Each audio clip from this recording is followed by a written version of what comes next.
সব সময় তো টুকটাক রেসিপির ভিডিও দিই, তাই ভাবলাম আজকে একটু খাবারের ভিডিও দিই। তো আসসালামু আলাইকুম, সবাই কেমন আছেন? আশা করছি ভালো আছেন। আমি আলহামদুলিল্লাহ ভালো আছি।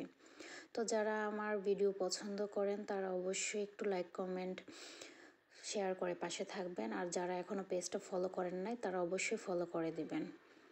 তো আমি প্রথমে করলা ভর্তা ছিল, করলা ভর্তা দিয়ে খেয়েছি। করলা ভর্তাটা খুবই মজার হয়েছে। তারপর ঢেঁড়স ভর্তা নিয়ে নিচ্ছি, ঢেঁড়স ভর্তা আমার খুবই পছন্দের।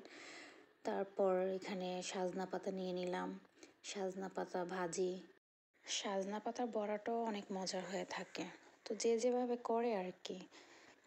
সাজনা পাতার অনেক উপকারিতাও আছে। তো এখানে আমি শুটকির বড়া নিয়ে নিলাম।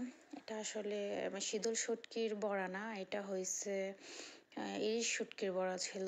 আমারই প্রথম ইলিশ শুটকির বড়া খাওয়া। আমরা সচরাচর শীতল শুটকির বড়া বানাই বা চেপা শুটকির বড়া বানাই। বড়াটাও খুবই মজার ছিল। তারপর নিয়ে নিলাম চিকেন। চিকেন ঝাল ঝাল করে রান্না করেছিল, দেশি চিকেন। আমার আবার এই চিকেনটা খুবই পছন্দের। আমার আমার আবার সব কোথাও দাওয়াত দিলে বা বাসায় সব তরকারি টেস্ট করতে ভালো লাগে।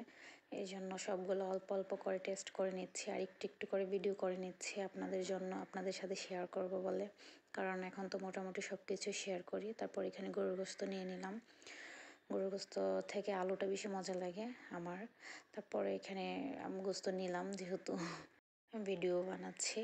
তারপর এখানে ছিল মিষ্টি কুমড়া দিয়ে শুটকি। মিষ্টি কুমড়া দিয়ে কার কার শুটকি পছন্দ অবশ্যই কমেন্ট করে জানাবেন।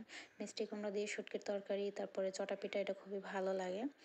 তারপর আমি শেষমেশ ডাল নিয়ে নিলাম। মাছের ডাল ছিল, মাছের মাথা দিয়ে মাছের ডাল রান্না করেছি, ব্রিকেট মাছের মাথা দিয়ে। মাছের ডালটাও খুব মজার ছিল। সব মিলিয়েই হলো আজকের আয়োজন আর খাবার দাবার।